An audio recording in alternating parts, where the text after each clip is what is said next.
My home did not whisper a warning. It roared. One moment I stirred sugar into a thin afternoon coffee. The next a sharp electrical scent lifted from the living room like a match held under my name. I set the spoon down. I opened the door. Smoke met me like a wall. It moved as if it were alive, rushing the curtains, licking the paint, swallowing my breath. Heat pressed my cheeks.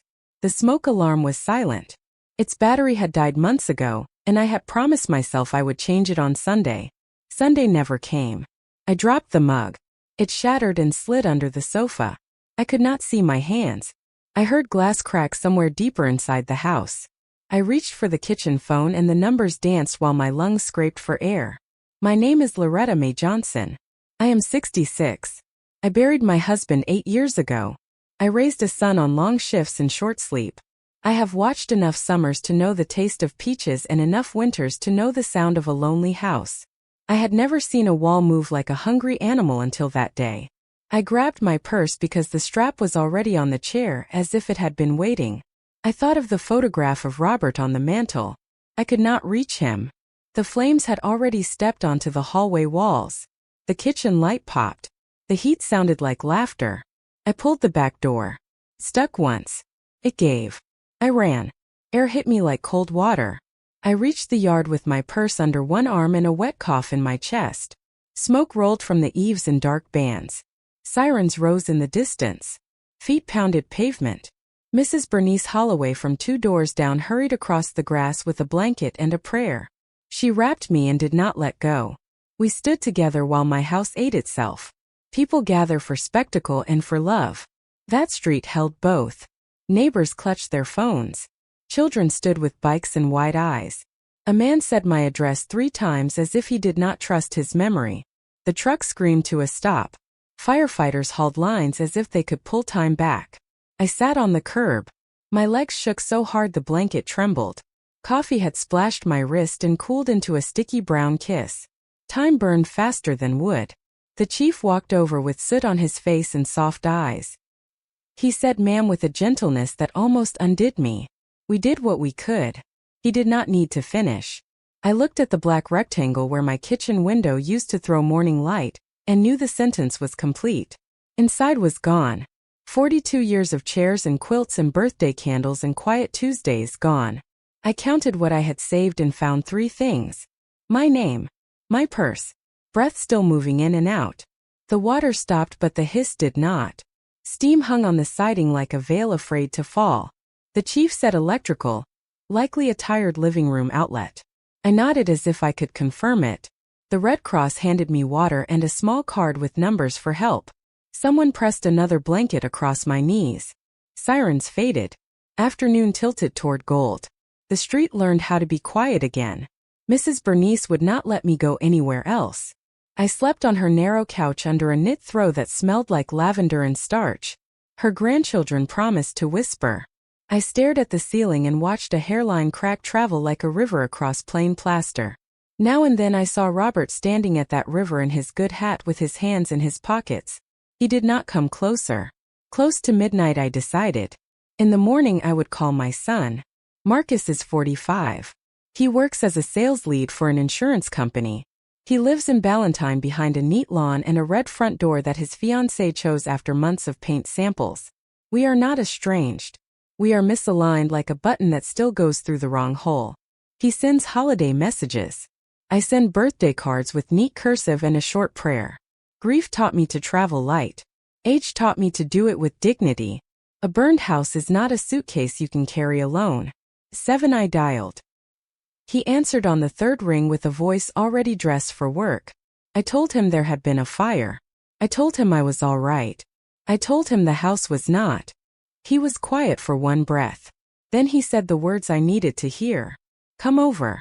We will work it out.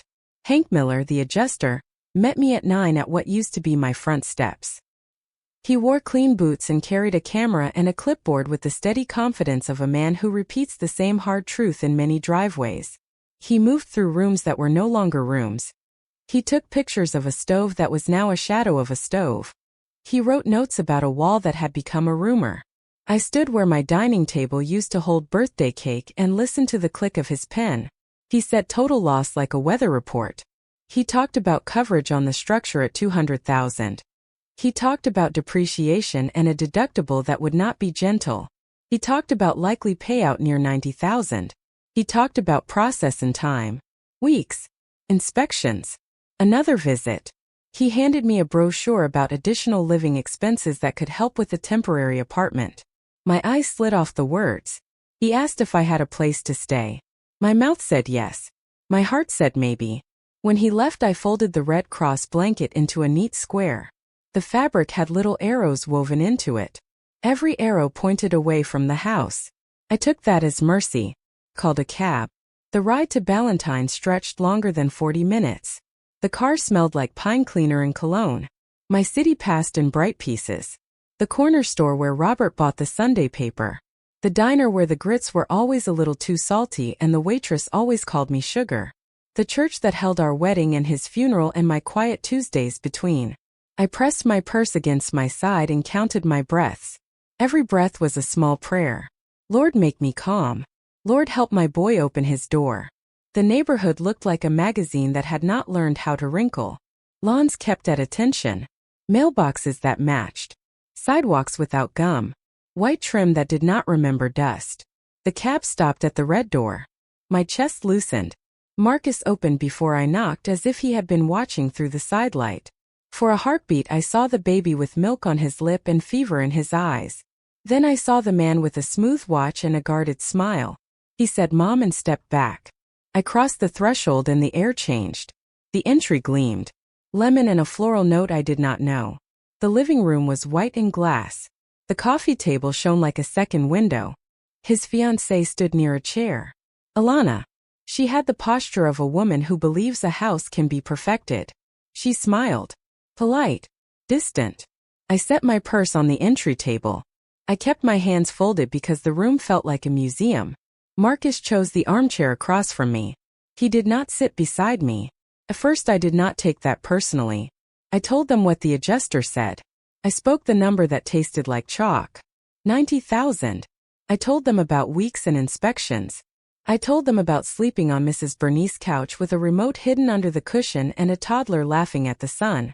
Then I said the thing as simply as I could. I need to stay here for a little while. It will not be long. I will help with meals. I will keep to one room. They looked at each other. I spoke first. A small lift of the chin. A jaw that tightens. Alana put her hand on Marcus' arm. Her smile softened. Her voice was warm. Loretta, we value our privacy. This home is our sanctuary. We have very demanding schedules. We want to start our life together with healthy boundaries. The words were clean.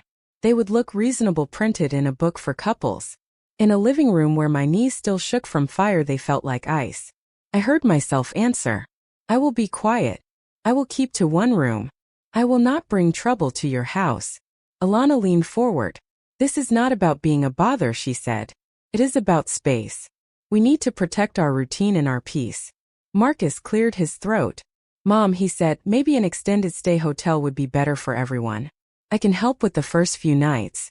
Something inside me made a sound I never want to hear again. It was small. It was final. I had held him through fevers. I had taught him to ride a bicycle in the church parking lot, and let go only when he shouted that he was ready. I had clapped for a middle school concert that went very long and very off-key. I had helped pay for the books that carried him through college. I had packed a small bag and slept on his sofa the week his first marriage ended so he did not have to be alone. All of that stood at the doorway and watched me learn a new fact. I said I am your mother. It was not a plea. It was a reminder that should not have been needed. He looked away. He said, we want you to be comfortable and independent. We want you to have your own space. Alana nodded and said boundaries again as if it were a bomb. My mouth tasted like soot and lemon cleaner. I stood because movement was the only way to keep from breaking in public. Thank you for your honesty, I said. I understand. Picked up my purse. Marcus stood too. He reached as if to hug me and let his hand fall. I will call you in a few days, he said. As soon as you get settled. Do not worry about the first nights. I will handle it. I said thank you. I said take care. I said you both have a good day. Outside the light was too bright for the way I felt. The window gave back my reflection. A woman in a smoke-scented blouse holding a purse like a lifeline. A jogger nodded. A delivery truck rolled by and someone laughed inside it. I walked to the corner and turned toward the budget hotel near the highway. The air felt colder than the forecast. My feet felt older than my years. The hotel lobby had a jar of peppermints and a plant that looked tired. The clerk slid a key card toward me and a code for the internet on a folded paper. I carried my purse up the stairs because the elevator made a sound that did not inspire trust. The room was a rectangle. A narrow bed. A wobbly chair. A window that stared at another window with the same view. I put my purse on the desk and sat on the bed. The spring spoke in a thin voice. Night arrived with the sound of tires on wet pavement. Voices rose and fell in the hall. Somewhere a television argued with the wall. I lay down and watched the red light on the air unit blink. I tried to pray and ended up listing small mercies. The blanket was clean. My phone could charge. I had my identification and the photograph of Robert tucked in the zip pocket of my purse. Tears came and I did not fight them. There is a difference between crying and drowning. I learned that difference the year Robert died. I remembered and I breathed. Morning asked me to be practical. I met a city inspector at the ruins and signed papers. Paper can feel like progress even when it is only proof. I bought 2 shirts and soft pants at the discount store. I took the bus back to the hotel because frugality is a muscle that still flexes. I ate crackers with peanut butter. I watched a forecast speak of a mild front. The room did not get larger. The bed did not get softer. The hours did not decide to be kind. On the 3rd night I unzipped the inside pocket of my purse and took out a business card that had lived there for decades. The edges were soft with time. The ink was a steady blue. Raymond Ellis. Ellis Development. On the back, in a young hand that once believed time keeps its promises, I had written 3 words. Never forget Loretta. I held the card and felt a memory rise like summer heat from a road. A car hood warm under my hands. A young man with eyes the color of late honey. Talk of buildings that would stand taller than our doubts. I placed the card on the nightstand. I did not call. Not yet. My chest still held motel air. My hair still held a thread of smoke. My son had closed his door to me.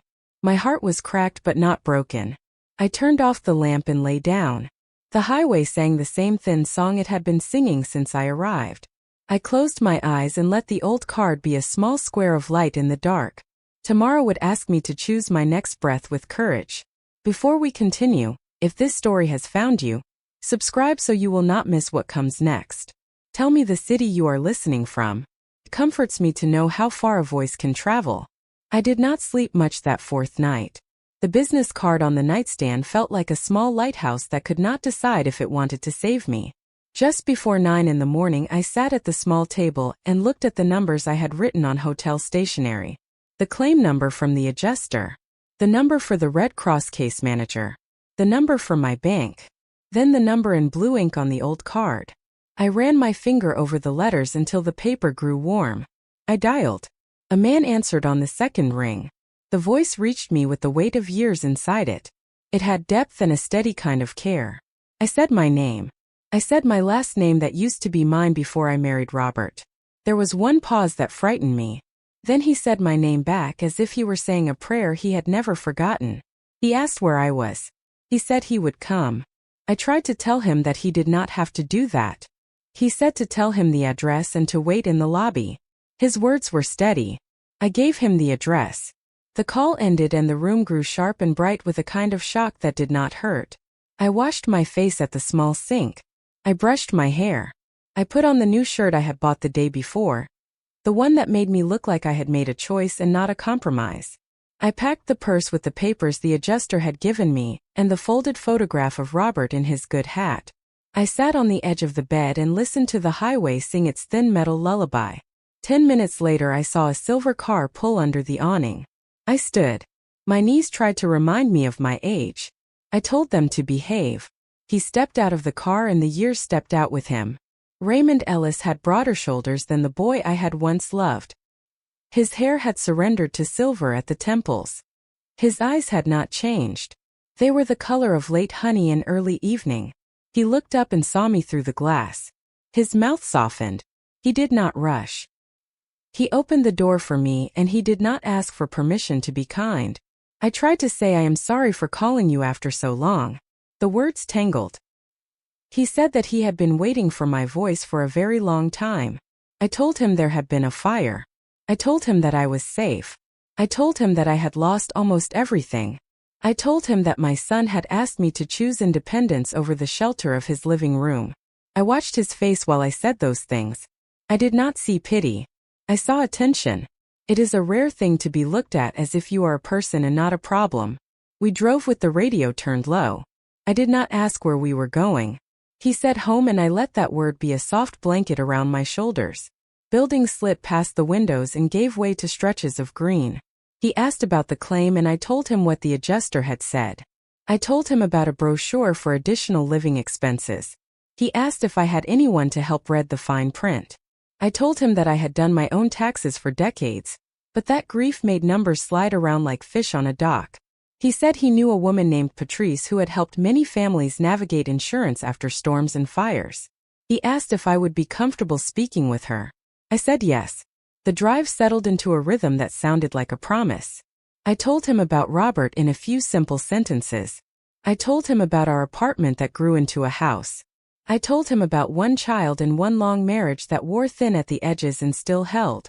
He told me a little of his business. He told me he had built things that lasted. He did not tell me that he was rich. The car told me what he did not say. The gloves in the side pocket told me that he had learned to keep good things in good condition. His hands on the wheel told me that he had not forgotten where he came from. The iron gate at the end of the drive had a small plaque with his family name. The turn under tall trees felt like a breath drawn deep after too long underwater. The house came into view. It was stone and wood and glass. It did not shout. It spoke in a low voice about patience and work. Inside, the floors were warm underfoot, and the light was the kind that flatters faces and the truth. He carried my purse as if it were a box of letters. He showed me the guest room and left me to sit with the shape of my life shifting around me. I looked out the window at a stand of oaks and felt the first honest piece of calm since the fire.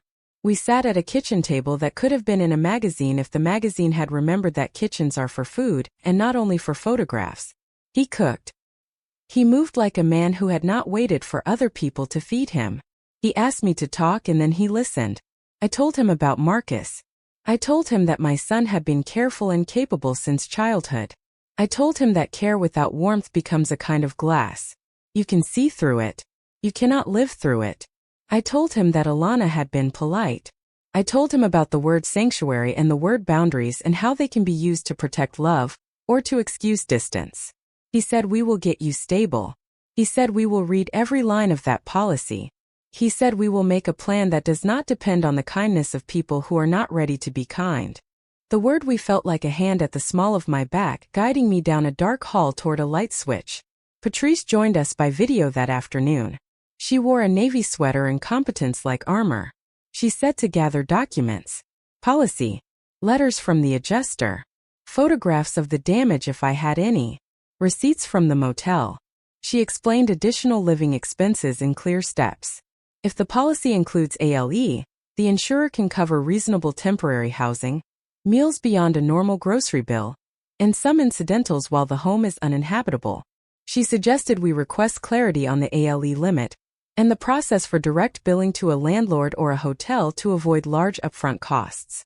She said to ask the adjuster to put the uninhabitable status in writing. She said to request a copy of the fire department report once it was filed. She looked at me through the camera and said that paperwork is a kind of mercy. It takes pain and gives it a shape that someone has to respond to. I nodded and wrote down each item. She asked where I was staying. I told her. She said that was fine for a day or two, but that we would aim for a small apartment or an extended stay with a kitchenette. She said that my independence mattered as much as my safety.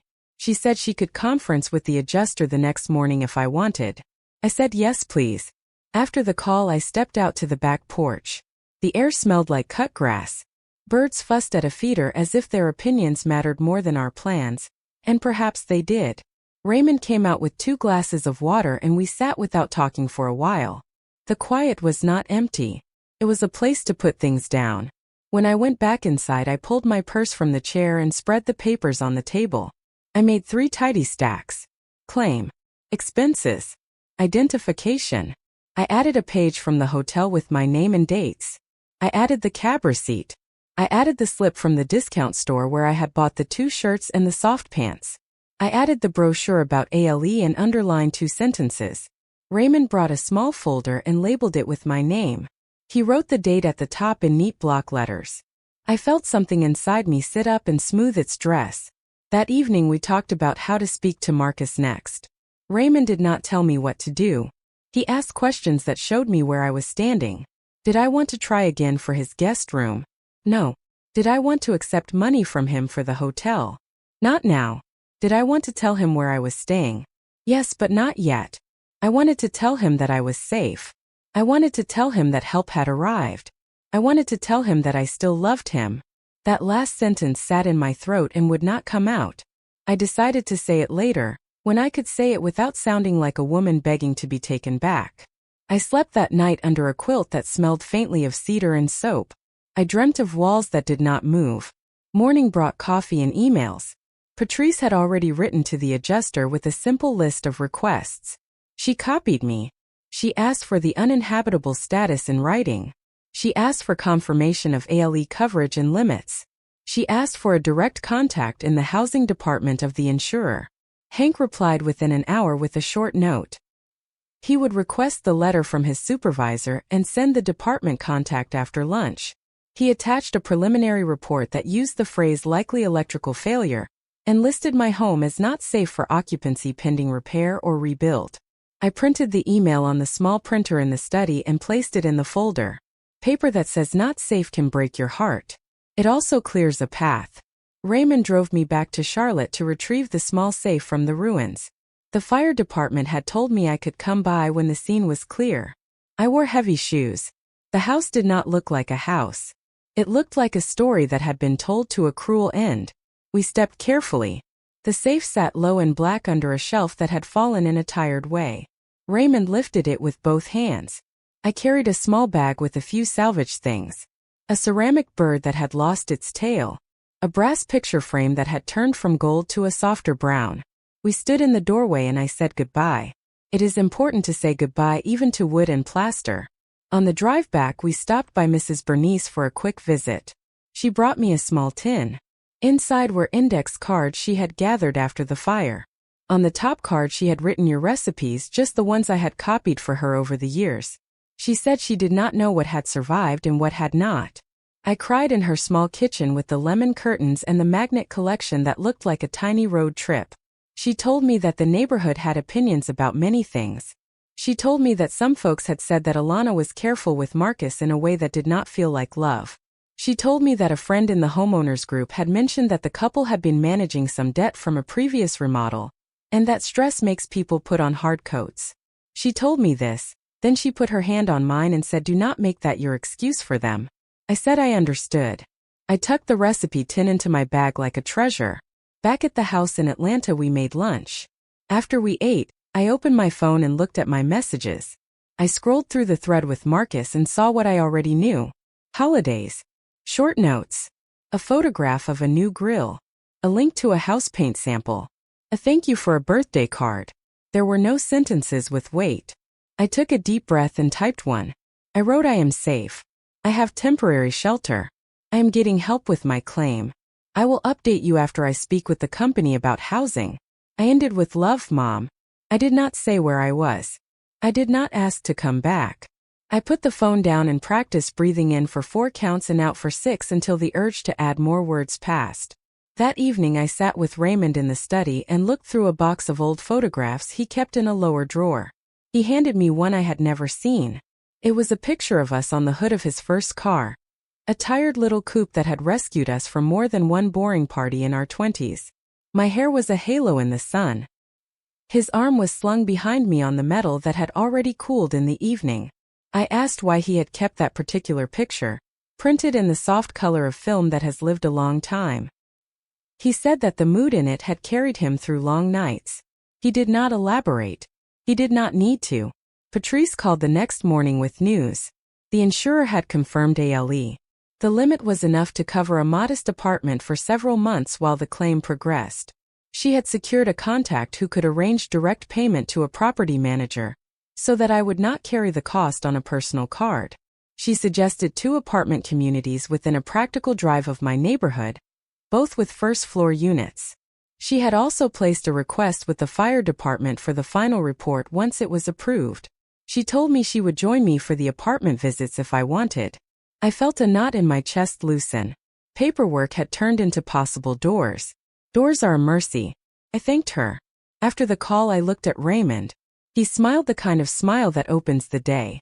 We decided to drive back up the next afternoon to tour the apartments. He called a friend who knew one of the property managers. He did not ask for favors. He asked for clarity about availability and accessibility. He took notes in a small notebook that fit inside his palm. I watched his hand move and thought about how competence can be its own kind of affection. That afternoon, while the laundry turned in a quiet machine, I opened my phone again and searched public pages. I do not believe in digging through private matters. I do believe in reading what people say out loud about themselves. Alana used her name as a small brand. Photographs in cream sweaters. A cappuccino beside a laptop. Captions about rhythm and wellness and morning pages. I scrolled. I saw a post from the week after the fire. A picture of a candle and a blanket and a line about the sacredness of routine. The last sentence read, "Do not let anyone pull you out of your sanctuary." Comments sprinkled heart emojis. I put the phone down. I stood at the sink and ran water over my hands until my throat loosened. I dried my hands and reminded myself that public statements do not always reveal private hearts. Then I reminded myself that sometimes they do. In the evening, the phone rang. It was a number I did not recognize from Charlotte. I answered. It was the Homeowners Association secretary who knew Mrs. Bernice and who had heard about my situation. She spoke with the quick kindness of a woman who had practiced it. She said that several neighbors wanted me to know that they were organizing a meal train once I had a temporary place. She said that a few people had also mentioned hearing raised voices from Marcus' porch the day I left, and that she hoped I would not take cruel words as the final truth. I thanked her. I asked her to tell the neighbors that their kindness tasted like water after a long walk. We ended the call and I sat for a moment with my hands folded, steadying the feeling that tried to rise. That feeling was not shame. It was grief trying to dress up as anger. In the morning we drove to Charlotte and toured 2 apartments. The first one faced a pond with ducks that did not mind an audience. The second one looked at a quiet patch of grass with a bench that would be perfect for reading. Both had small kitchens, clean floors, and windows that knew how to hold light. The property manager at the second place spoke gently when I told her why I needed a short lease. She said her mother had been through a flood. She said that temporary can still feel like home when you bring your own mugs. I liked her. I liked the bench. Patrice met us in the office and helped complete the forms. She sent the documents to the insurer while we were still sitting there. We left with a tentative move-in date of next week. It felt like a miracle that had been built from emails and patience. On the way back we stopped at the old lot one more time. I picked up a small piece of brick and put it in my purse. It was not a shrine. It was a reminder that I had survived. That evening we ate soup and bread at the kitchen table and watched the sky let go of the day without regret. The next morning my phone held a voicemail from Alana. She must have called late. The message began with her breath and ended with her opinion. She said that she was sorry about the fire. She said that she wanted to support Marcus and the life they were building. She said that she believed in boundaries, and that the last thing their home needed was drama. She said that extended stay hotels were very clean now. She said she hoped I would find a place that fitted my needs and that she wished me peace. Then she laughed in a small way, as if she had just remembered a line from a show, and she hung up. I listened to it twice. I saved it. I did not send it to anyone. I sat very still and told myself 3 things. 1. I would not let that message plant bitterness in my house. 2. I would not pretend that it was kind. 3. Truth has its own legs and sooner or later it walks into the room. I called Marcus that afternoon. I told him that I had found a temporary apartment with help from the insurer. I told him that I was safe and not to worry about the first weeks. He asked where I was staying and who was helping me. I said that an old friend had driven me to look at places. I said that a community lawyer was guiding me through the policy. He was quiet for a moment and then he said that he was glad I had help. He said he wanted to come see me once I was settled. He said that he had been under pressure. He said that everything had happened fast. He did not apologize. I did not force him to. That would come later or it would not. I ended the call and looked at the folder on the table. I added the apartment paperwork and a small sticky note that said bench faces east. It helps to keep track of the details that make life feel like life. That evening, Raymond asked if I would like to attend a midweek gathering at his church the following week. It was a conversation circle about caring for elders after illness or loss. He said that the pastor invited stories, not performances. He said that people came to share ways to do better. He said there would be tea and cookies baked by a woman named Ruth who made ginger snaps that could make a skeptic believe. I said that I would consider it. I told him that I did not want to turn my pain into a show. He said that testimony is not a show when it is given in service of community change. He said that sometimes a room full of gentle eyes can break the spell of shame. I said that I would think about it and pray on it. He said that prayer is also a plan. 2 days later, Patrice emailed the final fire report. Electrical failure at a living room outlet. Not safe for occupancy. The words were cold and necessary. She added a short note at the top. I know this is hard to read. This document is also a key. Use it. She had also forwarded a confirmation from the insurer that the apartment could be paid directly, along with the amount approved for meals beyond a normal grocery bill for the first month. She had copied the property manager who responded with a welcome to our community. I printed each email and filed it. The folder had grown enough to need a second clip. I made a list that evening to settle my mind. Things I had lost. Things I had kept. Things I had gained. Loss was a long list. Chairs that held conversations. A quilt from my grandmother. The recipe box with notes in 4 different hands. Kept was a short list. My name. My purse. A photograph. A friend who had not forgotten me. Gained was unexpected. A plan. Place to go. Proof on paper. A room where I could sleep without counting the noises in the hall. I called Mrs. Bernice and told her about the apartment. She made a small happy noise and said that she would bring a plant and 3 wooden spoons and a pan that did not stick. She said that a few neighbors from church had asked if they could drop off freezer meals once I moved in. I said yes please and thank you. She said that Eli from the barbershop had told everyone to behave on the internet and remember that compassion is not content. I laughed for the first time in too many days. She reminded me that joy is a muscle. Use it or it forgets its job. That night I sat on the back porch with Raymond and told him a small story from when Marcus was 6. He had brought home a class pet for the weekend.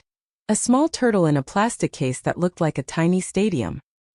He had guarded that turtle as if he had invented turtles. On Sunday night the turtle went missing. We searched the apartment. We found it under the couch eating a piece of lettuce with the slow patience of a creature that had known the world long before our panic. Marcus cried with relief. I told Raymond that I wanted to believe my son was still the boy who cried when the turtle returned. He said that sometimes grown men have to be shown their boy selves again by people who remember them.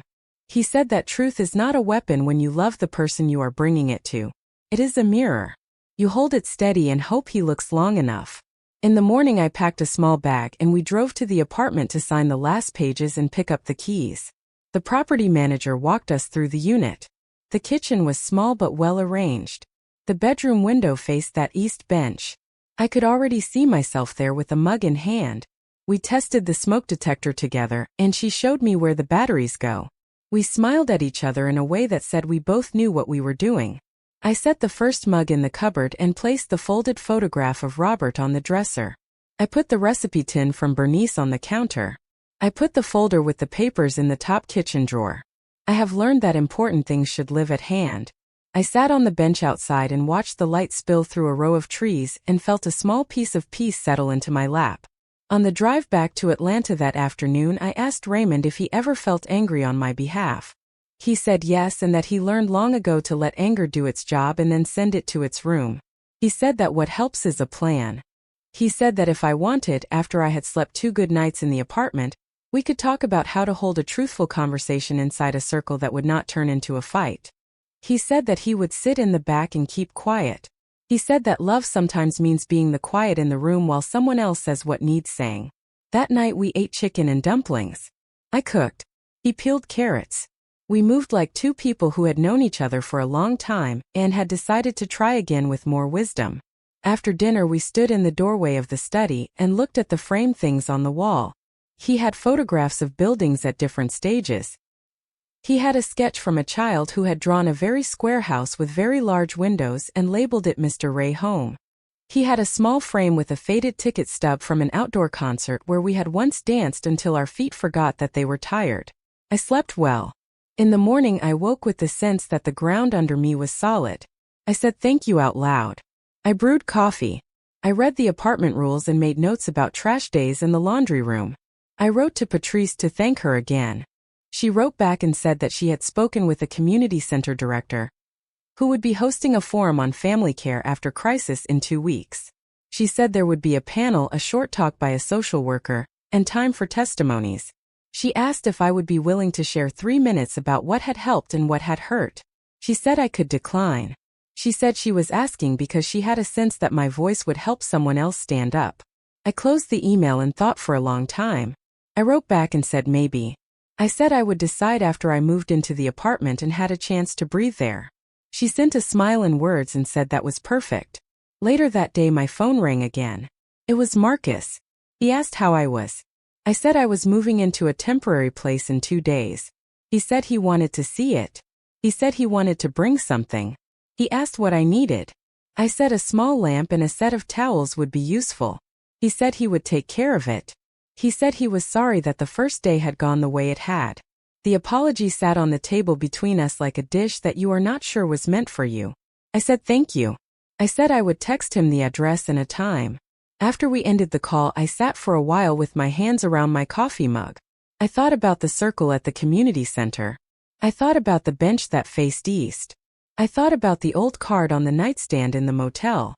I thought about the word sanctuary and how easy it can be to build a small one and how hard it can be to open the door. I called Raymond into the kitchen and told him that I would speak at the forum. He nodded. He did not cheer. He asked what I would want with me when I spoke. I said I would want the folder.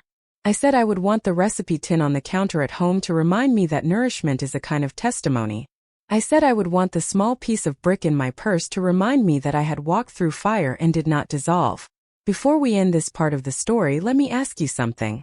If you have ever had to turn paperwork into a path, if you have ever had to ask for help and found it in an unexpected place, tell me the city you are listening from. Your voice reminds me that no one stands alone when we tell the truth about what hurt and what healed. I moved into the apartment on a Monday that smelled like rain. The property manager handed me a small envelope with the keys and a welcome note that felt kinder than most welcome mats. Raymond carried the boxes from the trunk and arranged them in a thoughtful order by the kitchen counter. He asked where I wanted the dishes. I said lower shelf. He asked where I wanted the mugs. I said next to the sugar. He asked where I wanted the folder with the papers. I said top drawer to the right of the stove. We worked until the small place breathed with a rhythm that felt like mine. I stood at the window and watched the bench face the morning light. The bench looked like a teacher. Sit. Learn how to be still. The air was clean. The silence had space in it. There was relief. There was also a steadiness that felt like a hand on my back. The kind that holds you up and does not push. I made coffee and set 2 mugs on the counter. Raymond leaned against the doorframe and waited for me to speak first. He has that way of giving quiet that makes a room generous. I said I wanted to speak at the forum. I said I wanted to speak in a way that did not make a show of my pain, but put the truth in a place where it could not be ignored. He nodded. He said that was good. He said that if I brought my documents, then the room would meet the facts and not only the story. He said that a story with documents grows a spine. That afternoon we met Patrice at her office. Her desk held neat stacks and a plant that had survived many winters. She listened. She wrote a few words on a legal pad. She asked me to tell the story as if I had 10 minutes. I spoke. She stopped me only to ask for dates. She circled a few moments that she called points of proof. The adjuster visit and his notes. The email that called the home not safe for occupancy. The confirmation of additional living expenses. The apartment lease. The voicemail from Alana. She said the voicemail would not be the center. The center would be need met with refusal. The center would be the use of words like sanctuary to keep a door closed. The center would be the difference between boundaries and abandonment. She handed me a simple outline. Start with the fire. Use 1 or 2 sensory details. Speak the number that made you swallow, which is the 90,000 expected so far. Then speak the ask. You went to your son and you asked for shelter. Use the word shelter. Then the refusal. Quote the line about privacy and boundaries once. Pause. Do not argue with it. Then name what helped. Call the Red Cross by name. Name the adjuster and the letter that says not safe. Name the policy section for additional living expenses. Name the people who helped you read the lines. Name the neighbor who did not let you sleep alone the first night. Then the decision. You chose not to fight in a living room. You chose to bring the facts to a room that believes in truth. End with your request. Ask the room to help other families build plans, so that an elder is not left at a motel with a key card and a prayer. She smiled and said, speak it as if you are writing a check with your voice and you want it to clear. She said that when a witness brings calm facts to a circle, anger has nowhere to sit. We walked out into a soft blue afternoon. Raymond asked if I wanted to rehearse that night. I said yes. We picked up a rotisserie chicken and a small salad. We ate at my small table with the good napkins Bernice had slipped into my bag. After dinner we practiced. He sat on the couch with the folder on his lap. He raised a hand when a sentence went on too long. He lowered his hand when I landed a point clean. I learned to watch his eyes. When they warmed, I knew the line had landed. When they cooled, I knew I was circling and needed to put the sentence on the ground. The next morning I wrote a letter to Marcus. I wanted to avoid a fight that would spill into the forum. I also wanted to avoid surprise that would turn him defensive before the truth had a chance to be heard.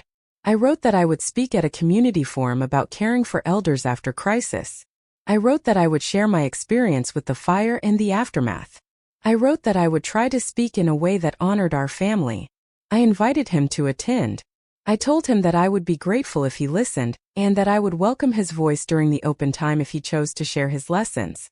I did not use the words blame or shame. I did not use words that accuse. I did use the word truth 3 times. I sealed the letter in a plain envelope and asked Raymond to drive me to Marcus' house. I slid the envelope under the door.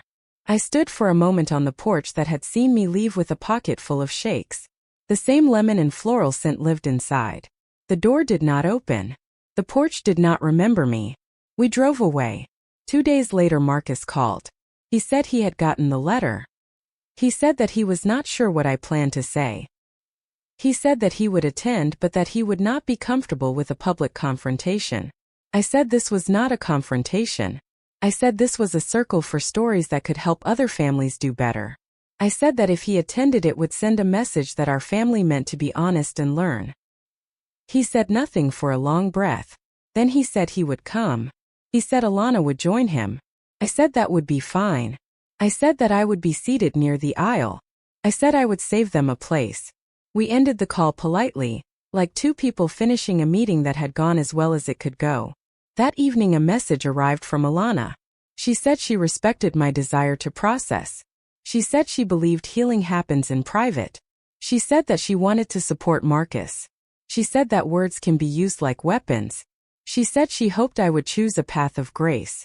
She forgot to ask how I was. I chose not to answer.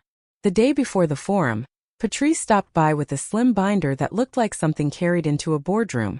The front pocket held a simple title page with my name and the date. Inside she had arranged the documents in the order of the outline. Each page had a small tab with a short label. Claim. Not safe letter. LE confirmation. Lease. Receipts. She had added a 1-page summary of the policy sections that mattered, printed in large clear type. She said this is your shield. She said that when nerves rise you can touch the tabs and remember that the story is also a sequence of facts. Raymond handed me a small index card with 6 short lines. They were phrases that fit in the mouth like pebbles that keep a rhythm. I tried them aloud. Boundaries protect love. Boundaries do not excuse abandonment. Sanctuary is not a room. Sanctuary is a choice. Paper is a mercy when you have to turn pain into a plan. My voice found the shape of those sentences and they began to feel like mine. That night I cooked chicken and dumplings and packed a small container for Bernice as a thank you for the recipe rescue. The kitchen filled with the smell of broth and thyme, and the low comfort that rises from a pot that knows what it is doing. Cooking steadied my hands. Memory steadied my heart. I set 3 bowls. Raymond said the dish tasted like home. I thought that was the point. I slept, and when I woke in the dark with the old tightness in my chest, I sat on the bench outside and watched a ribbon of light set itself on the edge of the world. Morning comes even to people who feel used up. Morning does not ask for proof first. The forum took place on a Thursday evening at a community center room that had once been a fellowship hall. Folding chairs waited in neat rows. A table in the back held a plate of cookies and a tray of cups with tea that smelled like lemon. A banner on the wall said families that tell the truth help each other stand. People came in wearing the faces of those who have known loss. Some carried folders. Some carried only their bodies and the stories those bodies held. Rev. Curtis Coleman opened with a short prayer. He thanked God for breath. He thanked God for ears. He asked for gentleness. He said that we would share only what belongs to us. He said that we were here to build a path, not to point a finger. The room said amen in a soft chorus. I felt brave enough to remain seated. A social worker spoke for 8 minutes about common gaps after crisis. She said that many families do not understand their policies. She said that many elders do not know that there is a provision called additional living expenses. She said that many relatives want to help but avoid discomfort and then regret it. She did not use any names. She used words like pattern and lesson and plan. She finished with a small story about a grandmother whose church friends created a rotation for supper and rides while the house was repaired. She said real help is ordinary and repeatable. Then the testimonies began. 2 people spoke before me. A man in his 50s who had to move his mother after a flood and learned about mold the hard way. A woman who moved in with her sister during a treatment cycle and learned that kindness requires a schedule. Then my name was called. My knees made their opinion known. I stood anyway. I carried the binder, a pen, the index card, and a small cloth handkerchief that used to live in my church purse. I began with the fire in one detail. The smoke alarm did not sound. I said the battery had died and I had promised I would replace it on Sunday. Sunday never came. I said those 3 words slowly. A few heads nodded. I spoke the number that had sat heavy in my mouth. The adjuster estimate was around 90,000 so far. It was not the whole of the house and it was not nothing. I told them I had asked my son for shelter. I used the word shelter in a little while. I said he and his fiancée offered an extended stay hotel and spoke kindly about privacy and boundaries. I said they wanted to protect their routine and their peace. I did not mock those words. I let them sit in the air. I opened the binder and spoke the parts of the policy that had become a stepping stone. Additional living expenses. Reasonable temporary housing while the home is uninhabitable. A letter from the insurer that uses the words not safe for occupancy. A copy of the short lease for a small apartment with a bench that faces the east. I said the names of people who had helped me. The Red Cross team. The adjuster who wrote me into a system that could respond. Patrice who read the print. The property manager who walked through the apartment and checked the smoke alarm with me. Mrs. Bernice who gave me a recipe tin as a way of reminding me that life is fed by both documents and dinner. I took one breath and spoke the line about sanctuary. Sanctuary is not a room. Sanctuary is a choice. Sanctuary lives in how we hold one another when the worst happens. Boundaries are holy when they protect both sides. Boundaries are empty when they are used to close the door on a person who has just lived through smoke and fear. I did not raise my voice. The room leaned toward me. I said the last part as a request. I asked that every person in the room build a plan before crisis comes. Put additional living expenses on your refrigerator. Put the adjuster contact in your phone. Decide who will host the first night if a house is lost. Decide who will pick up a prescription if a wallet burns. Decide how to keep a spare set of keys off-site. I said that planning is a love language. I thanked the room for listening and I sat. When I sat, I saw Marcus in the back row. He had come in while I was speaking. He sat with his hands clasped and his face held still. Alana sat beside him with a scarf around her neck and a look that tried to be neutral. I did not know what they thought. I only knew that ears had been present. Sometimes that is the work. The moderator opened the floor for questions. A woman asked how to talk about money without making it an argument.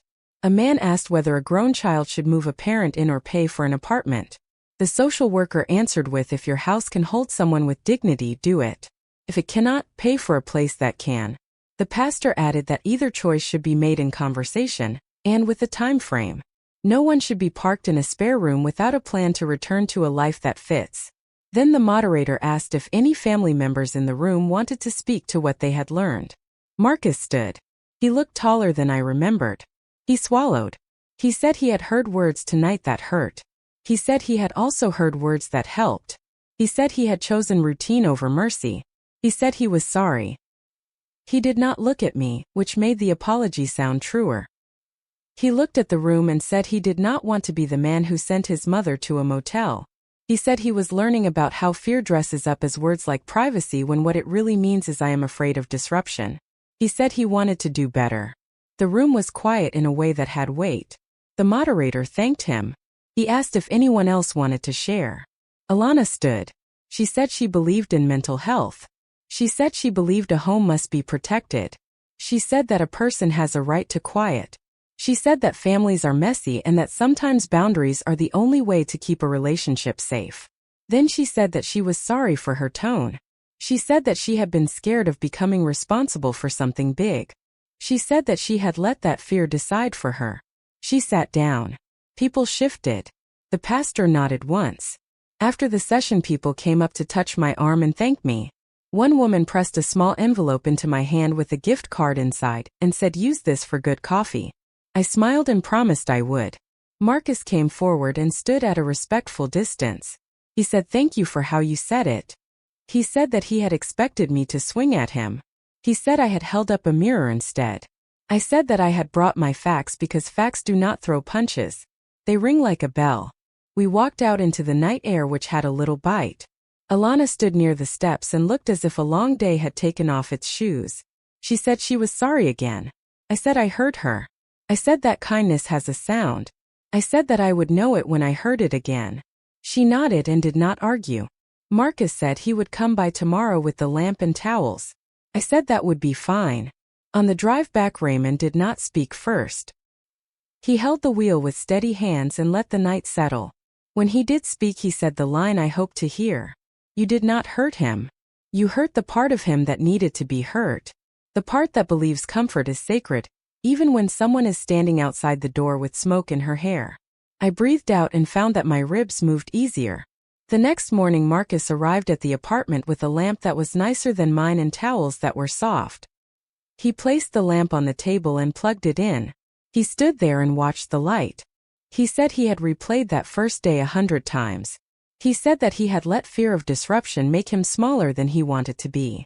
He said he was sorry in a voice that made me believe him. I said I forgave him and that forgiveness would be tested by the days to come. I said that we would not go backward.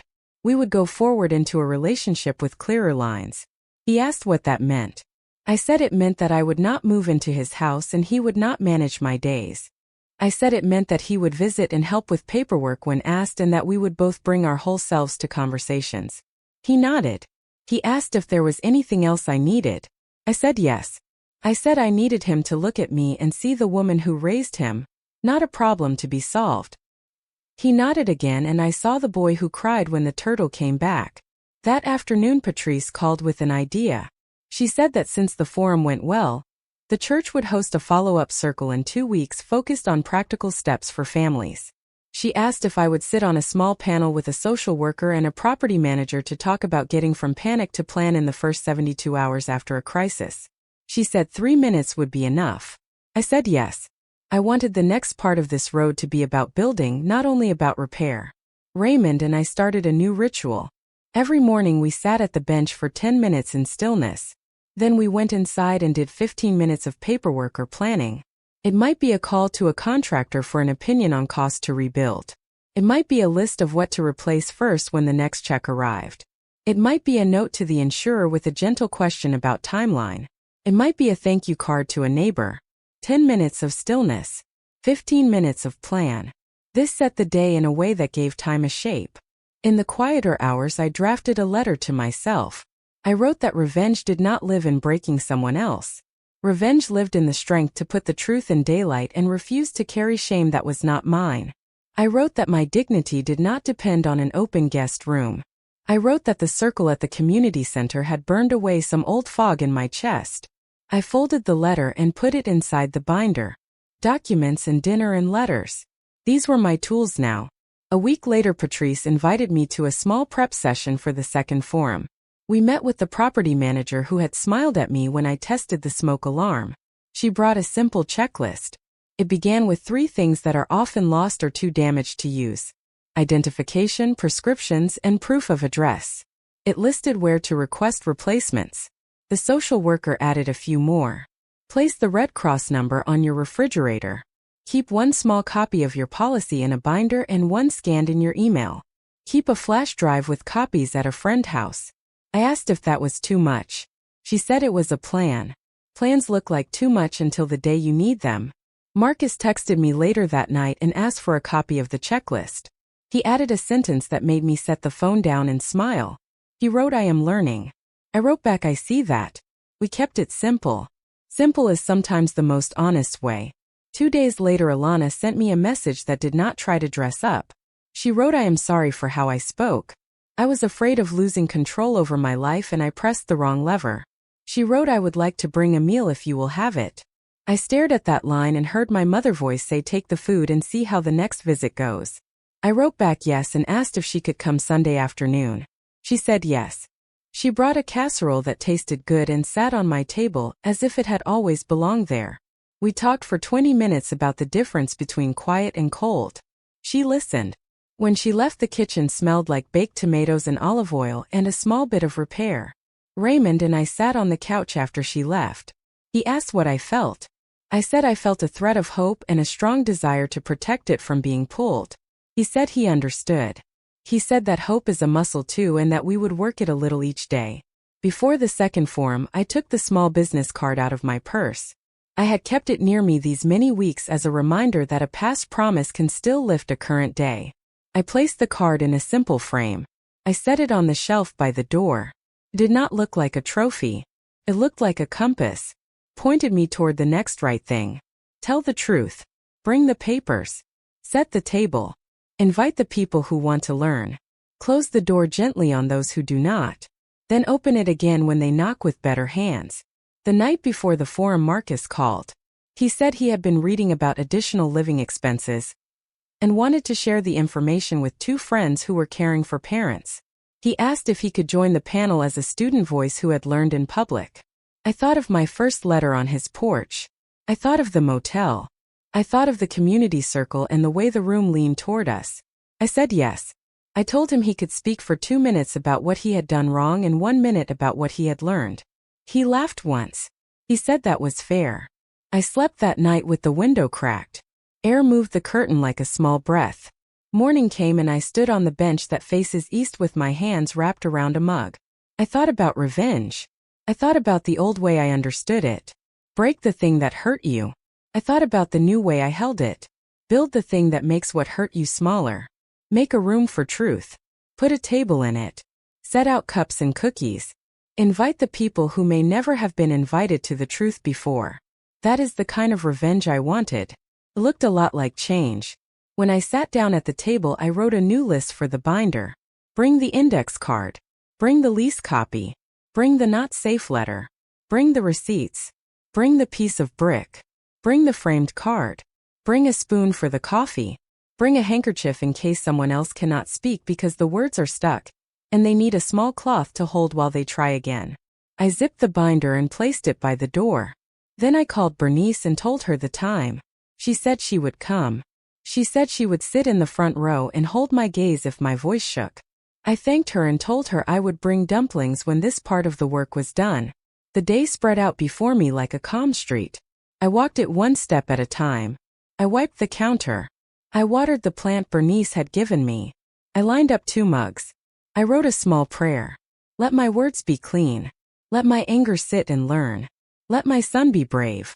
Let the room make a new thing from old pain. Let the truth take its seat and stay until everyone has eaten. The second forum filled faster than the first. Word had traveled through church emails and barber chairs and kitchen tables. The banner read, "Families that plan together stand together."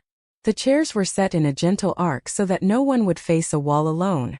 A low table at the front held pitchers of water, and a plate of cookies that released a cinnamon scent every time someone passed. The room hummed with that quiet noise that only rooms of expectation make.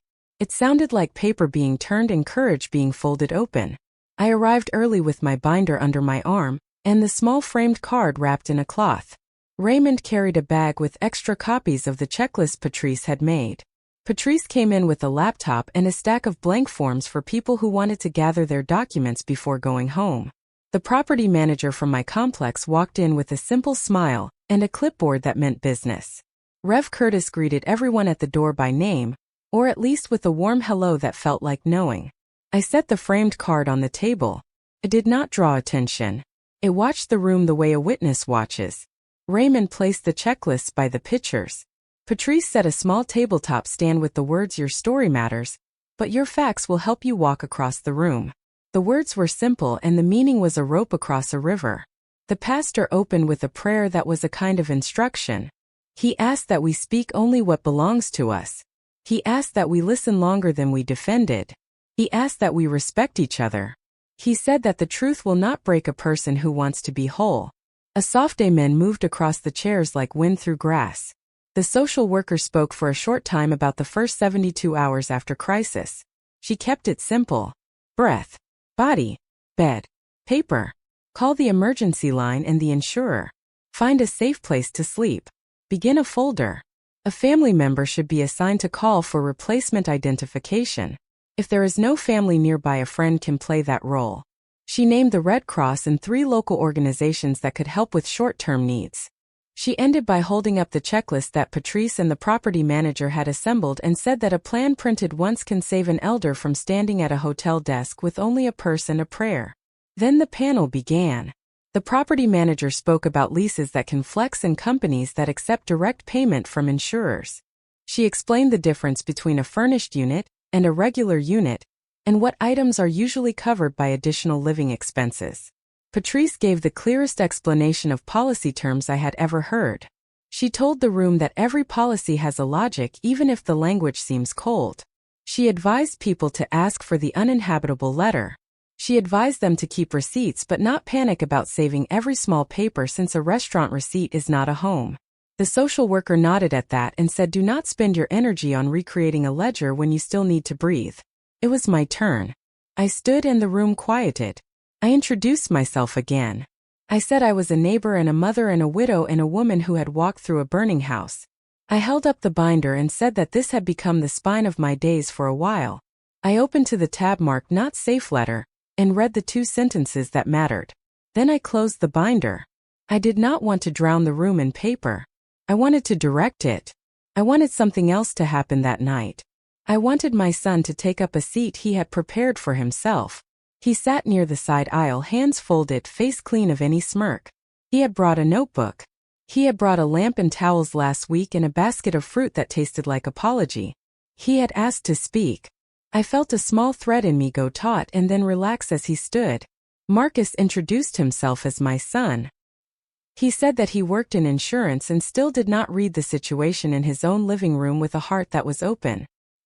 He said that he had thought of home as a sanctuary for 2 people only. He said that he had learned that sanctuary is not a fence that faces inward. It is an opening on both sides. He said that he was ashamed of how he had sounded when he first spoke to me after the fire. He said that he could not undo it, but he could stand in a room and say what he had done so that maybe someone else would choose better. The room listened hard. He did not explain away. He named. He said he had been afraid to lose control. He said that fear had put words in his mouth. He said that he had let those words stand for him. Then he said that he was sorry, and the apology had the feel of something placed on a table with care. He asked if he could read a short note he had written to himself. The moderator nodded. Marcus read 3 sentences that might have been the start of a new story. When your mother knocks after a fire, you do not hand her a brochure. You open the door. You listen first. You ask what kind of bed she wants and you find it within the hour. He sat down. He kept his head bowed for a moment. The room did not clap. It breathed. The moderator asked if anyone had a question for the panel or for me. A woman in a blue sweater raised her hand and asked what to do when relatives use words like boundaries to hide a refusal. Patrice answered without flinching. She said that boundaries are holy when used to prevent harm and to protect both parties. She said that when boundaries are used to step away from love in the first hour of need, we call that abandonment by a softer name. She suggested that families plan the first 2 nights as a non-negotiable act, and then discuss longer-term boundaries on day 3 with clear heads. The moderator glanced at me. I said that her answer was the answer. I added that the first night my neighbor put a blanket on my shoulders and did not ask for a plan. She gave me breath and a couch. Plans can come after a glass of water. Alana raised her hand. The room shifted a little. She stood and spoke in a voice that looked like the one she uses when she wants things to go a certain way. The difference now was a tremor that did not look like performance. She said that she was the woman who had said sanctuary and privacy and routine while I stood inside her living room with smoke still in my hair. She said that she had used those words like a shield. She said that she wanted to apologize to me and to this room for modeling the wrong use of good language. She said that she had not wanted to become responsible for a crisis she did not cause.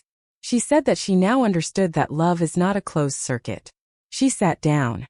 The moderator nodded at her without praise or scorn. He kept the room steady. He asked the social worker to offer a short script for those first difficult minutes. She did. It was simple. I am sorry. You can stay here tonight. We will talk in the morning. We will call the insurer and get your policy number. We will make a list. Then the person in need can add a sentence. I need a bed and a shower and a quiet hour. The room murmured yes under breath. The questions moved to practical notes. A man asked how to request replacement medication when a pharmacy has closed for the night. The social worker named an urgent care line and a 24-hour pharmacy.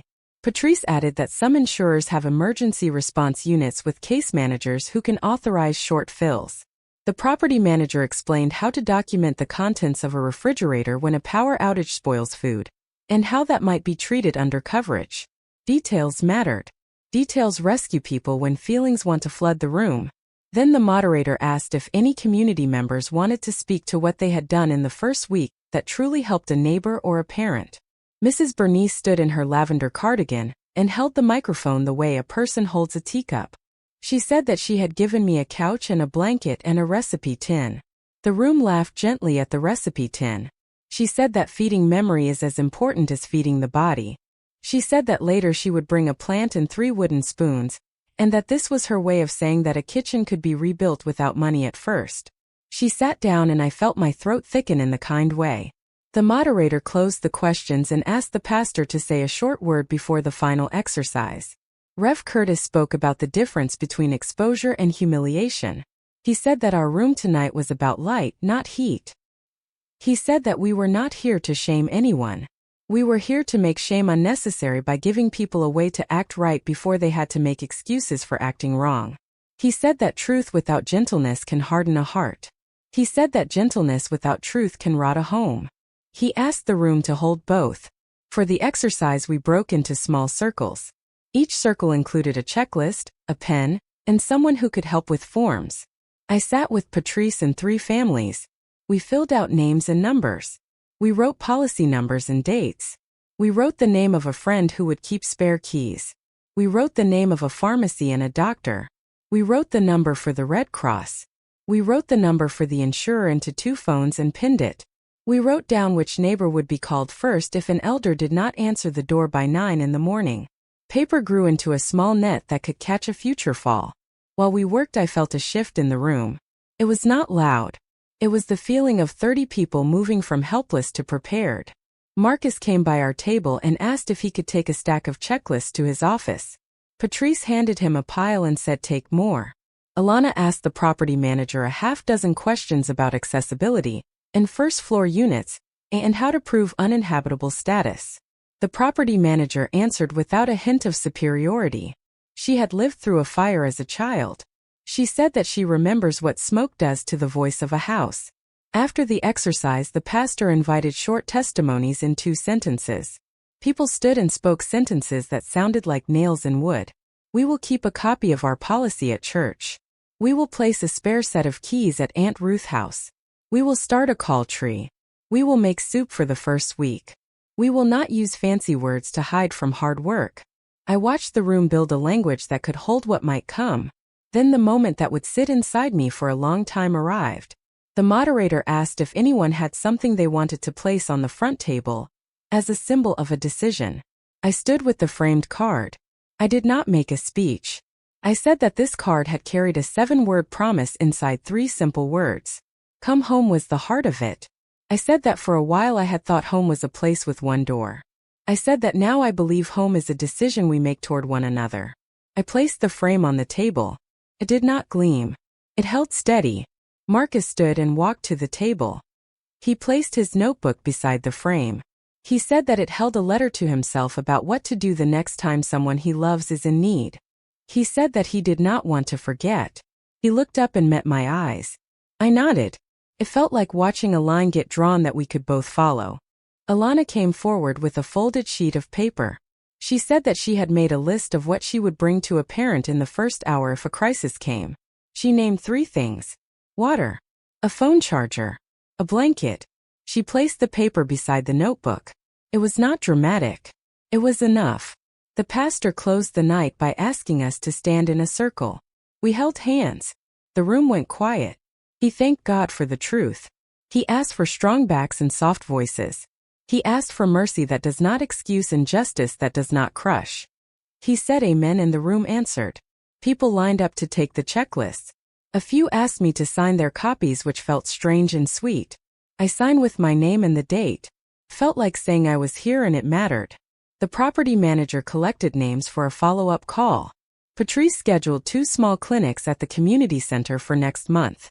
The social worker wrote 3 referrals. Work had been born and it was alive before we left the room. Outside, the night felt kind. The air had cooled in a way that made walking to the car a grace. Marcus walked beside me for a few steps. He did not rush to fill the air. He said that his office would host a lunch and learn about ALE and basic claims education for employees who care for elders. He asked if I would come speak for 5 minutes and then sit while their claims specialist answered technical questions. I said yes. We stood near the car door, and he said a sentence that changed the shape of what we had been carrying. He said, "I am proud of you." It landed in my chest like a light object that still hits hard because of what it means. Alana came up and handed me a small card with a number for a therapist who works with families around aging and crisis. She said she and Marcus had booked a session. She said that if I wanted a separate session, she would pay for it as a gesture. I thanked her and said that I would think about it. I told her that generosity is a good practice. Raymond drove us home with the framed card buckled in the back seat like a child. We laughed at that and then grew quiet. I held the binder and felt less need to grip. He reached over at a stoplight and placed his hand over mine for a brief moment. He did not need to say anything. The hand said, "You did what you came to do." At home we set the card on the hall table. I made tea. We sat and let the night end itself. I felt tired in the way that honest work makes you tired. I slept with the window open. In the morning I walked to the bench with my mug and a pen and wrote a single sentence on an index card. Public light heals what private denial keeps sick. I placed that card in the binder, right next to the not safe letter. Felt like a pair. One named what had been. The other named what could be. That afternoon the pastor called. He said that a local radio program wanted to talk about the forum. He said they had heard not about drama but about clarity, and wanted to share the checklist and the simple scripts that had helped. He asked if I would join for 3 minutes by phone. I said yes.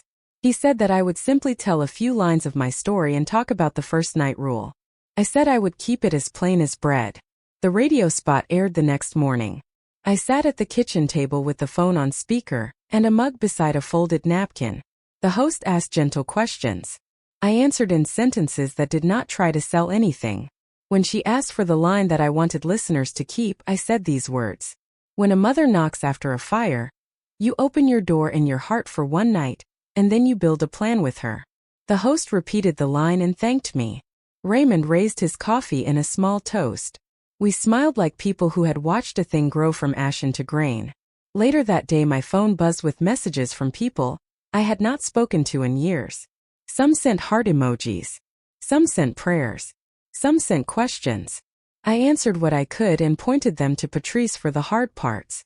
A woman from my church circle wrote that she had printed the checklist and placed a copy in her freezer in a plastic bag and another in her glove compartment. She wrote that it made her feel less afraid. I wrote back that fear loses air when it has to walk around a plan. In the early evening, I sat with Bernice at my small table.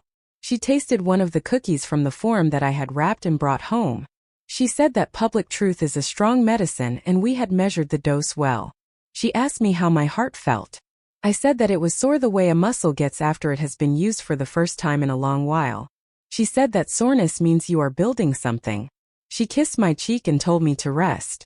Before bed, I walked to the hall table and touched the frame. I thought of 12 words. You cannot buy dignity and you cannot brand compassion. I did not say them out loud. I did not have to. They lived in the room the way a scent lives without being named. The next morning, I woke to sunlight that seemed to know my name. I stood on the bench and watched the day arrive. I thought about how exposure had not destroyed anyone. It had asked us to look. It had asked us to name. It had given us a way to walk forward with more honest feet. I made a small breakfast and set the table for two. Raymond came in with the paper. He handed me the local section. There was a small piece about the forum. It was not dramatic. It did not mention a millionaire or a scandal. It mentioned a checklist and a community that had decided to build a habit of care. I folded the paper and placed it under the mug as a kind of coaster. The ink left a faint mark on the wood. I liked that. Morning began to arrive like a visitor who knows how to knock. I woke before the alarm and stood at the window with my first cup of coffee. The bench faced the light as it always did. Birds fussed at the thin trees. The apartment smelled faintly of soap and cinnamon from Patrice cookies that I had wrapped in foil and placed by the sink. I felt the kind of tired that comes after good work. It did not scare me. It told me that something inside had done what it was made to do, and now needed rest. I wrote a short list with my breakfast. Thank Bernice for the wooden spoons. Call the contractor for a ballpark number. Check with the insurer about the next inspection. Buy a lamp for the bedroom. Email the radio host with a thank you. Plans were my small stones laid in a neat line. They helped me keep the path when the mind wanted to wander. Near noon, Marcus called and asked if I had time to meet at the apartment community courtyard. He said he wanted to bring me a copy of a basic care plan he had made for emergencies. I went down and found him sitting on the low brick wall that framed a small garden. He wore a sweater I had not seen before. He looked both older and younger than he had last month. He rose when I arrived and handed me a folder. Inside was a one-page plan with simple lines. First step, call. Second step, food and bed. Third step, paperwork. Fourth step, prayer. At the bottom he had written a sentence that stopped me. If I forget step 1 or 2, remind me of who I want to be. I put a hand on his arm. He allowed it. We sat and talked about simple things. Weather. Work. Soup. Then he said the thing that mattered. He said he had started therapy with Alana, and that the sessions were showing him where fear had been bossing him around like a narrow hallway. He said he did not want to live in a small hallway anymore. I said I was glad. I said I would not grade his progress. I said I would notice it. Later that week, the contractor met Patrice and me at the lot that used to be my house. He wore sturdy boots and a calm face. He walked the space and spoke in the language of boards and permits and timelines. He gave a range that made me nod slowly. He said the rebuild would take more months than any heart finds comfortable. He said the number would be higher than insurance alone. He did not promise what he could not promise. Patrice asked 3 neat questions and took notes. I stood where my kitchen door once opened to a small porch and looked out at a patch of empty air that used to hold a wind chime. The contractor said that some people choose not to rebuild. He said some folks choose to start over in a smaller shape. He said that the heart decides and the numbers follow. I said I would decide after I had slept on the question for a few nights. He nodded and shook my hand with a grip that had strength and respect in it. On the drive back, Raymond was quiet for a while. Then he said he had an idea he wanted to place on the table without pressure. He said that a small piece of land near his home had come up for purchase. He said that he had been thinking for years about building a cottage where someone he loved might live if they needed a place that was both near and their own. He said that if I wanted, we could buy the land together, share the cost, build a simple home with a kitchen that knew how to hold a Sunday supper. He said that my name would be on the deed, and that the door would open with a key that had my name on it as well. He said this and then looked straight ahead, giving me room to breathe. I watched the trees slide past and considered the feeling that rose in my chest. It was not the old fear of dependency. It was not the old suspicion that generosity comes with chains. It felt like the steady lift that comes when two people carry a heavy box together without arguing about whose hands get tired first. I asked how the numbers would work. He spoke in plain sentences. He would cover the land. I would cover a portion of the build. We would set a clear agreement with Patrice's help, a record of who owns what and how any future change would be handled with respect. I asked for 2 days to think and to pray. He said take 3. I called Bernice and told her the outline. She made a glad sound and then grew practical. She said to make sure the windows faced the morning, and that the kitchen had a pantry that could hold jars for jam and beans. She said to ask for a porch where a woman can sit and string green beans with another woman who knows how to talk about the weather until they are ready to talk about pain. I wrote porch in my notebook and circled it twice. Patrice called later and said she would draft a simple agreement to review when I was ready. She said that love made honest tends to last. I took my time with the choice. I walked the apartment and tried to hear what the walls would say if they could talk. They said we have held you well, and we can let you go when you have a new key in your hand. I sat on the bench and watched the light. Morning came and named me again. Called Raymond and said yes. He did not whoop or boast. He said thank you for trusting me. He said let us build a small home for a life that is ready for calm seasons. The next weeks became a soft hum of steps. Patrice drew up papers that set us both at ease. The land purchase moved forward. The architect, a woman with eyes that saw both beauty and cost, sat with us and asked how we lived. I told her that I cook soups and read on a couch and like a bedroom quiet enough to hear rain. Raymond told her that he needs a place for his books, and a table for morning coffee that looks out at trees. She sketched while we spoke. A small living room that opens to a porch. A kitchen where 2 people can move without bumping. A bedroom that says welcome without shouting. Windows that make the morning an honored guest. The architect smiled and said we were building a house that hoped for peace. While the plans took shape, life continued. Marcus came by once a week. Sometimes he brought groceries. Sometimes he brought a joke that did not land and then landed later when we both remembered it at the same time. He did not push for control. He asked if I wanted him to call the insurer or if I wanted to make the call myself. When I asked him to assist, he took notes and sent me summaries by email so that my folder stayed complete. He spoke with respect. I answered with clarity. We were learning the steps of a new dance that did not require anyone to pretend they did not have a past. Alana brought meals twice. The second time she set the dish on the counter and asked if she could sit for a moment. I said yes. She said that therapy had pulled a rug up and she was looking at the floorboards. She said that she had learned that control had been her blanket, and that she had used that blanket to cover things she did not want to hear. She said that she was sorry for speaking to me as if I were a storm instead of a person. I said that apology is a door and we were standing in it. I said that she could come through if she chose and that the room on the other side had a table with 2 chairs. She cried a little. I handed her a tissue and then handed her a slice of pie. Food has a way of saying what words find heavy.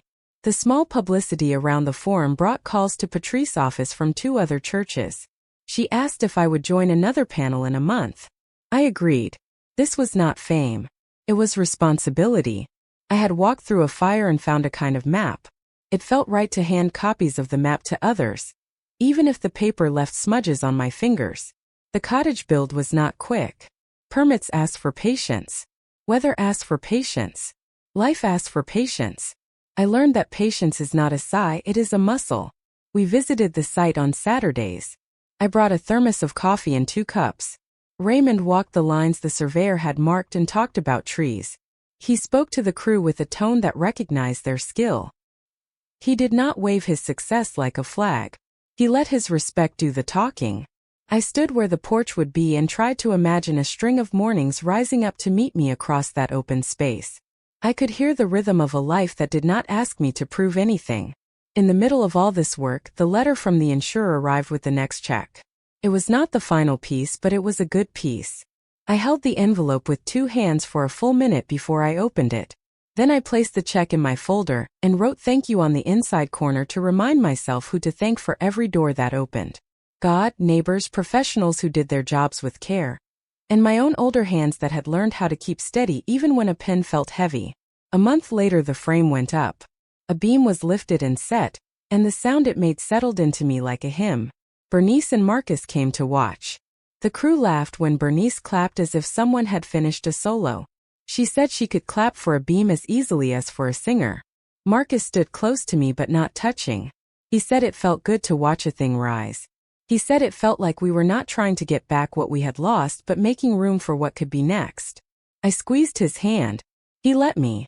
The porch floorboards arrived and were set. I stepped onto the wood and felt it answer with a small song. The architect smiled and said the boards were good ones. She said the song meant they would hold stories.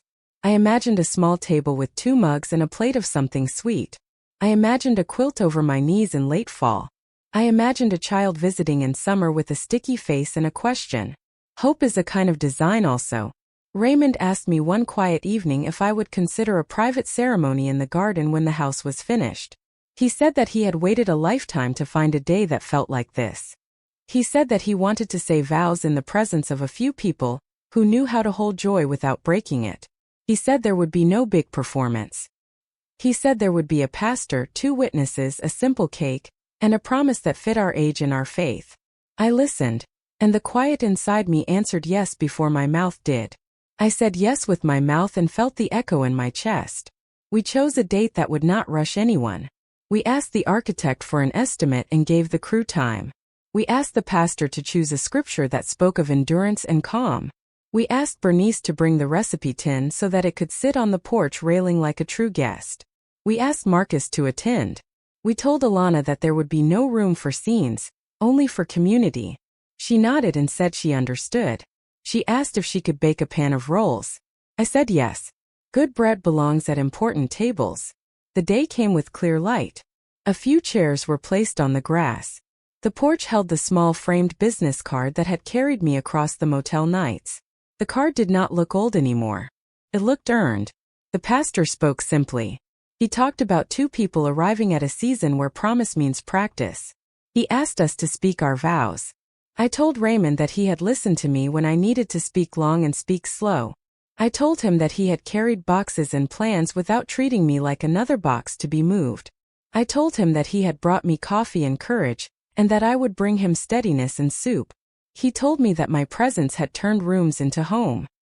He told me that my truth had kept his pride from making foolish choices.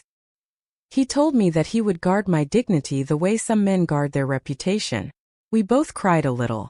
The pastor pronounced us married. Bernice clapped again, softer like a blessing. After the ceremony we ate on the porch.